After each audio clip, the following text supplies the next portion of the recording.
আহাৰ হিচাপে যিখিনি গ্ৰহণ কৰোঁ, ফল মূলৰ পৰা শস্য আদি যিখিনি আহাৰ হিচাপে গ্ৰহণ কৰোঁ, এইবিলাক উৎপাদন হয়। উৎপাদন কৰোঁতে খেতিয়কসকলে ৰাসায়নিক দ্ৰব্য ব্যৱহাৰ কৰে আৰু এইবিলাক সংৰক্ষণৰ বাবে কিছুমান কীটনাশক দ্ৰব্য ব্যৱহাৰ কৰে, যিবিলাকৰ পৰোক্ষ বা প্ৰত্যক্ষ প্ৰভাৱ আমাৰ মানৱ শৰীৰত পৰে আৰু তাৰ কাৰণে কিছুমান বেমাৰ আজাৰ হয়। আমি এই কিছুমান বেমাৰ আজাৰৰ পৰা নিজক বচাব পাৰোঁ। কেনেকৈ?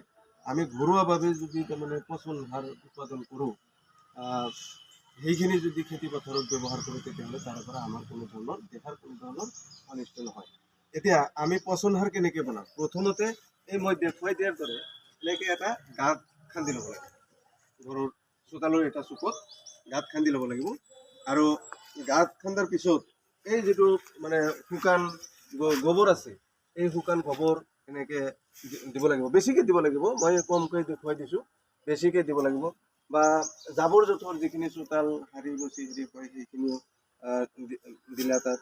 তাৰপিছত শুকান পাত এইখিনিও তাত দিয়া হ'ল আৰু সেউজীয়া পাত এইবিলাকো দিয়া হ'ল আৰু আমাৰ যিবিলাক তাৰমানে খাদ্য খোৱাৰ পিছত পেলনীয়া যিখিনি বস্তু, মাছৰ কাঁইট আদি কৰি যিখিনি হাঁহ কুকুৰা হাৰা এইবিলাক আমি পেলাই দিওঁ, সেই বস্তুবিলাকো ইয়াতে দি তাৰপিছত কিছুদিনৰ মূৰে মূৰে ইয়াতে অলপ অলপ পানী দিব লাগিব। যেতিয়া এই গাঁতটো ভৰ্তি হৈ যায়, তেতিয়া চাৰিওফালৰ পৰা মাটি অলপ উঠাই দি ঢাকি থ'লে কিছুদিন যোৱাৰ পিছত এইটো উৎকৃষ্ট মানৰ জৈৱ সাৰ বা যাক আমি পচন সাৰ বুলি কওঁ, এই পচন সাৰ পথাৰত দিলে অধিক উৎপাদন নিশ্চয় হ'ব আৰু ইয়াৰ পৰা পৰিয়ালটোৱে আৰ্থিকভাৱেও সকাহ পাব।